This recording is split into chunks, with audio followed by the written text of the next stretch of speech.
उतार देना महंगा पड़ गया। आपको खबर दे रहे हैं, सरदार गढ़ में दुकानदार को उतार देना महंगा पड़ गया। रईस जफर करियाना वाले ने सना नामी खातून के घर वालों को उधार सौदा सलफ देता रहा।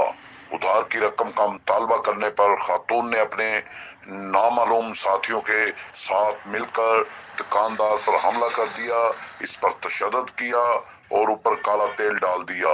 मजीद तफसीलात देखिए सरदारगढ़ से इस रिपोर्ट में। मेरा नाम सी जफर है, जफर के स्टोर सरदारगढ़ मेरी KLP रोड ते दुकान है।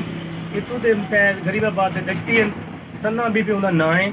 उन्हें आते मैं कुछ सामान मंगे, जब मेरा घर वाला कराची नौकरी करें दे, रक्षा चलें दे, सब कुछ सामान उधारा दिता कर असा महीने दे महीने पे करें दे रसों। जिले दूसरा महीने चले बोला मेरा जो 4000 रुपये थी गए, बोला उन्हें आके अज दे दूँ तो कल दे दूँ। इवें जिले मैं खाता बंद किए बोला तो मेरे को धमकी दी थी जब अगर तू सामान ना ही तेरे नाल यूं कर तेरे तो इल्जाम लड़ मैं वनो जो कुछ करें तो वन करो। बोला उन्हें मेरे नाल वन चौकी सरदारगढ़ से दरखास्त दे दी थी। मैं जिले दूसरा कटते गया वो नहीं है। बोला बे बंदे को आगे भी अगर जफर सबको 20,000 रुपये दे देवे तो ठीक है सर सुलह कर ना तो कहना।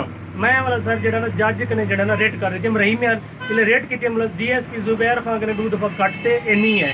बोला जो ना सर पेशी को पहले ये जो ना तू तो सरदार का जाकिर खान दश्ती है हमको घेना मेहरबानी करो तो सुलह करो। बोला इतना सा स्टाम लिखा से गुलाम रसूल रुकनपुर रोड से बैठे स्टाम के बाद जो ना मैं अपनी रेट चाह की उन्हें दरखास्त चाह की 3 महीने ने चुप कर किते भला ही मैं गेम की ने जो ना भला ही थां ते मेरे उत्ते तेल साड़ी ते ने जबरदस्ती जो ना 2 बंदे उन्हें नाल बेनाल हैं उन्हें आते मेरे उत्ते तेल साड़ी ते। मेरे को गुजारे से अपील है हुकूमत नूं मेरे को इंसाफ मिलना चाहिए।